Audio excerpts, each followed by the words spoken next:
ఒక క్రీడాకారుడు అండి ఏదైనా సాధించగలడు. ఒక కార్మికుల్లో చదువుకోవడం వేస్ట్ అయిపోయి ఒక డ్రెస్ గురించి కాకుండా ఒక చదువు మీద ఉత్పత్తి పెట్టి బాగుపడితే కనుక ఎంత బాగుంటుంది. సినిమా కూడా అలా ఉంటుంది. ఎందుకంటే ఎటువంటి డ్రగ్స్ వీటికి అలవాటు పడకుండా బాగుపడాలని చెప్పేసి సినిమా తీయడం జరిగింది. అలాంటి అన్ని బాగుపడాలని చెప్పేసి బుచ్చిబాబు గారు ఎంతో కష్టపడ్డారు. జై బుచ్చిబాబు. ఒక ఊరికి వెళ్ళాలంటే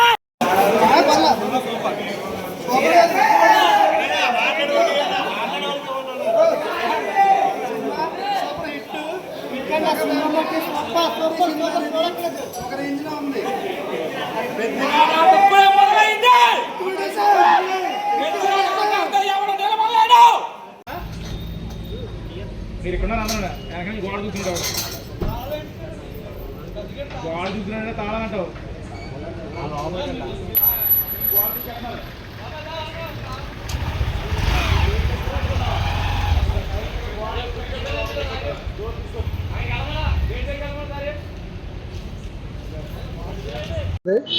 మళ్ళీ రామ్ చరణ్ కెరియర్లో ఇలాంటి సినిమా మళ్ళీ వస్తుంది అన్న ఊహలు రావు.